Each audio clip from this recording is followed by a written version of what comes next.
37,500 na lang siya. Yamaha Sniper 155 standard version. Ito, check nyo dito. Para naman sa mga nag-order Yamaha Mio Aerox, ito meron silang available dito. NMAX 155 na glossy blue. Ito meron silang available dito mga boss. Ano naman ba mga boss? Ito, meron ulit sila dito Yamaha NMAX 155 na ABS na matte green. Ito sa mga naghahanap ulit dyan ng Yamaha NMAX 155 ABS. Meron pa silang available dito. Halos sa apat yata yung NMAX na dito. Isang blue, isang matte green, isang glossy gray, and then prestige silver.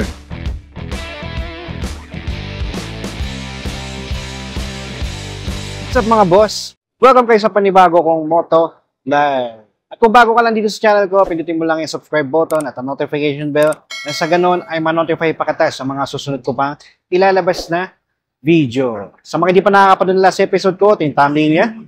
Ilalagay ko na lang sa description yung link ng video para kung gusto nyo panoorin, i-click nyo na lang. At kung magustuhan nyo man itong video na to, pindutin nyo lang yung like and share button dyan sa baba ng video. At malayang-malaya kayo mag-comment dyan sa comment section kung ano ba magiging opinion nyo sa mga motorsiklo na makikita nyo ngayon sa video ko. Okay mga boss, kung sakaling may magustuhan kayo dito at balak yung mag-apply for installment, ilalagay ko lang dyan sa comment section yung full list ng requirements nila. At para naman sa mga magtatanong dyan ng location, nandito ako ngayon sa may Yamaha Boni. Ang location address nila dito ay 609 Boni Avenue, Plainview, Mandaluyong City. Alright mga boss, so yun, hindi ko na patatagal ito. Papakita ko sa inyo yung mga available dito ng mga repossess unit, tsaka yung mga updated price ng mga repossess nila. Tara mga boss! Alright mga boss, mag-start na ako. Ito yung mga repossess nila, mga pre-owned motorcycle dito sa may Yamaha Boni Avenue. Alright, so yan, mapapansin nyo, ito yung mga scooter nila, may mga NMAX sila, Aerox, Mio Sporty, meron silang Fascio, meron din silang Gravis. So check natin yung mga boss. So dito muna tayo sa Mio Gear nila mga boss. Yan, sa mga naghahanap din ng Yamaha Mio Gear S version, ito meron sila dito na matte gray, no? Alright, so parang metallic gray siya. And then ito mga boss, updated price na to mga boss from 81,900, ngayon mawawala na siya ng 63,125. As usual mga boss, dito sa Yamaha Boni, zero down payment yung mga motorsiklo nila dito na repossess. And then meron silang rebate na 500 kapag updated kayo magbayad. Right, so sa monthly nito for 36 months, 3,516. Yan, sa odo nito mga boss, nasa 22,000. Yan, sa appearance niya, okay pa naman siya mga boss, o stock pa naman, wala nga lang siyang mirror, pero the rest, goods na goods pa to. Yan, sa ilaw niya, sa gulong niya, goods pa. Yan, sa mga naghahanap dyan ng Mio Gear S, ito, check nyo dito mga boss. Para naman sa mga naghahanap dyan ng Yamaha Mio Sporty, ito meron silang available dito, cyan yung kulay niya. Ito naman mga boss, dati siyang 72,400. Ngayon, makuha nyo na siya sa halagang 66,860. Sa monthly niya for 36 months, 3,695. And then sa odo nito mga boss, nasa 3,000. Batang-bata pa itong mga boss. Sa appearance niya, all stock pa mga boss. Kompleto pa siya. Mirror niya, nandito pa. Yan, sa headlight niya, dito lang meron siyang issue, no, basag na yung lens. Pero the rest, okay pa naman siya mga boss. Ito, okay pa. Wala pang basag. Gulong niya makapal pa. And then dito sa may likod, stock pa yung seats niya. Wala pang butas. Yan, sa mga naghahanap dyan ng Yamaha Mio Sporty, check nyo na lang dito mga boss. Para naman sa mga naghahanap dyan ng Yamaha Mio i125, ito meron silang available dito. Glossy white ang kulay niya, combination ng glossy cyan.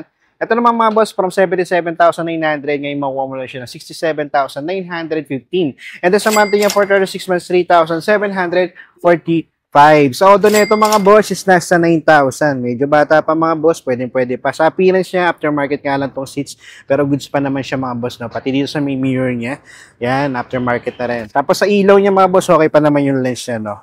Okay, so the rest, okay pa ito mga boss. Sa mga naghahanap dyan ng Mio i125, ito, check nyo dito. Dito naman banda mga boss, ito sa mga naghahanap ulit dyan ng Mio Sporty, ito meron silang available dito, dalawa. Pareho pa na kulay, matte black, no? Alright, so dito muna tayo sa isang to. Ito mga boss, so dati siyang 72,400. Ngayon makuha mo lang siya sa halagang 52,620. Ito sa monthly nito is nasa 3,014. Sa appearance siya mga boss, dito sa may harapan, okay pa naman siya. Buo pa yung lens ng ilaw niya.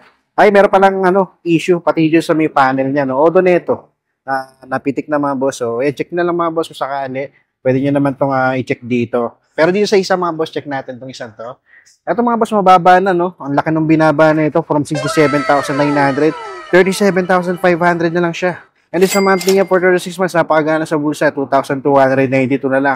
And then sa odo na ito mga boss, nasa 30,000. Pwede pa naman mga boss, halagang 37,000, no? Appearance siya, ito, mas okay ito kumpara natin dito sa isa, no? Yan, buo pa yung lens na ito, pati yung lens dito sa may niya, no, smiley. Sa gulong niya makapal pa, fairings niya, goods pa. Wala nga lang siyang grab bar sa likod, pero the rest, okay na okay pa siya, no. Mirror niya, wala na rin. Ayan, sa mga nag-aaral yung Yamaha Mio Sporty, ito mga boss, pwede nyo check to dito.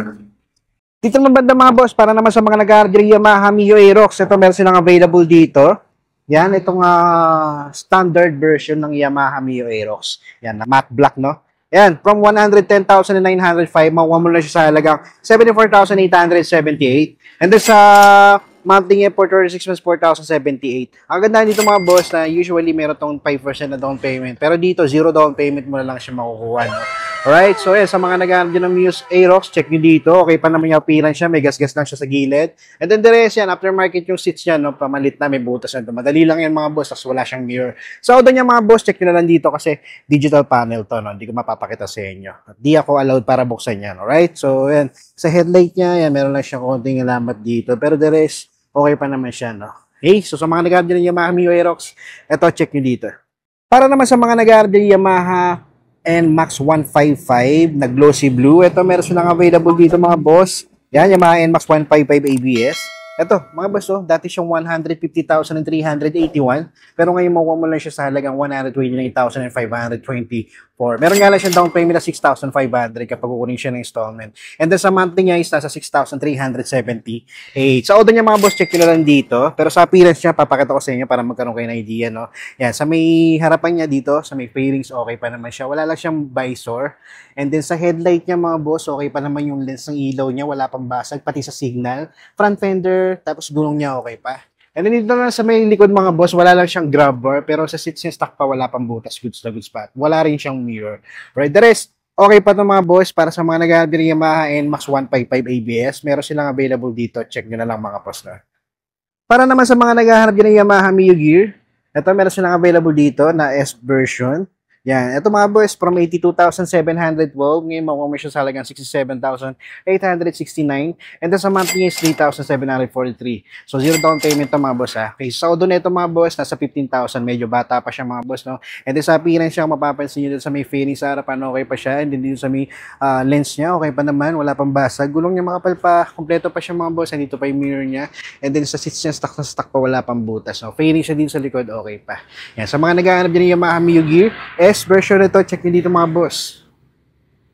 Dito ba mga boss, ito para sa mga naghahanap ng Yamaha Sniper 155. Ito meron silang available dito, yung standard version na glossy green na may pagka-blue. Yan, check nyo na lang dito mga boss kung naghahanap kayo nito.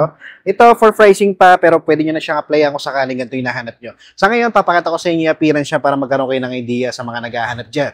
Okay, so sa fairings na ito, dito sa may harapan, okay pa naman siya. Headlight signal niya. Buong-buo pa yung lens. Front fender, gulong niya makapal pa. Mirror niya aftermarket na. And then dito sa may seat, stock na stock pa, wala pang butas. Napakaganda pa ng kondisyon nito, no? Doon lang siya may grabber sa likod, missing na. Pero the rest, all goods na all goods pa ito mga boss. Sa mga nag-aaral ng Yamaha Sniper 155, standard version, ito, check niyo dito. Dito naman banda mga boss, ito, meron ulit sila ditong Yamaha NMAX 155 na ABS na matte green. Alright, so sa price na ito mga boss, 153,900 siya before. Ngayon, makuha mo na siya ng 132,515. And then, kung kunin mo siya ng installment, meron siyang down payment of 6,700. Tapos, sa monthly niya for 36 months, 6,655. So, doon niya mga boss, check nyo na lang dito kasi digital panel to. And then, sa appearance niya, papakita ko sa inyo, no? Dito sa may harapan, wala lang siyang visor. Then sa fairings niya, okay pa naman, wala pang basag. Headlight niya, goods pa, wala pang basag yung lens. Front fender, goods din. Sa gulong, makapal pa. Dito sa may likod, okay pa. Dito pa yung mirror niya na stock. And then dito sa may seats niya, stock pa, wala pang butas. Fairings niya, goods pa, kompleto pa ito mga boss. Nandun pa yung grabber niya sa likod. Alright, so sa mga naghanap dyan ng NMAX 155 ABS na matte green, ito, check nyo dito mga boss. And last mga boss, ito sa mga naghahanap ulit dyan ng Yamaha NMAX 155 ABS. Meron pa silang available dito. Halos sa apat yata yung NMAX na dito. Isang blue, isang matte green, isang glossy gray, and then prestige silver. Right? So check natin yung mga boss, no? Dito muna tayo sa prestige silver. Okay, so dito sa may silver mga boss, wala pa siyang price. It means for pricing pa siya. And then yan, papakita ko na rin sa inyo para magkaroon kayo ng idea. At kung sakaling gusto nyo applyan, pwede nyo nang applyan yan mga boss, no? Yan, sa appearance niya, pagdating dito sa may harapan, okay pa naman siya mga boss, no? Yan, sa visor niya, nandiyan pa, headlight niya, goods pa. Tapos fairings siya, okay pa naman mga boss, no? Aftermarket nga lang tong seats niya, pero goods na goods pa, wala pang basag. Okay, so sa auto niya, check nyo dito. Hindi ko pa mapapakita sa inyo dahil di ako allowed buksan to. Pero the rest yun, may plaka na siya, oh. Yan, so dito sa isa, itong power gray. Dito sa Power Gray mga boss, may presyo to. So check natin. Yan, dati siyang 151,900 pero ngayon makuha mo lang siya ng 108,625. And then meron nga lang siyang down payment of 5,500 kapag ginawa mo siya ng installment. And then sa monthly niya for 36 months, 5,427. Yeah, sa pinas naman nito isang to, yan, wala lang siyang visor na usually tinatanggal ng iba. And then dito sa may fairing sa harap, okay pa naman, wala pa naman basag, no? Headlight niya, goods pa, gulong niya makapal pa. And then sa odo niya neto, check nyo na lang din dito. Tapos sa seats siya mga boss, mapapansin nyo aftermarket na siya, pero goods pa, wala pang butas, no? And then yan, meron lang siyang design dito sa may side fairing siya. Pero wala naman siyang problema, no? The rest, okay pa. Pati yung grabber niya nandun pa naman. Wala lang siyang mirror. Tapos aftermarket na tong lever niya sa brake. Alright, so yung mga boss, so sa mga naghahanap dyan ng Yamaha NMAX 155 ABS version, check nyo dito, meron sila dito Power Gray, meron silang Prestige Silver, and then meron silang Matte Green, and then Glossy Blue. So check nyo na lang dito sa may Yamaha, Bonnie Avenue mga boss. So lalagay ko lang dyan sa comment section yung full address, pati contact number nila, at pati yung list ng requirements kung sakaling mag-apply kayo ng installment. So that's it for today mga boss. Sa mga hindi pa nakasubscribe dyan, pindutin nyo lang yung subscribe button, tsaka yung notification bell para updated kayo sa mga ilalabas ko pang mga bagong video.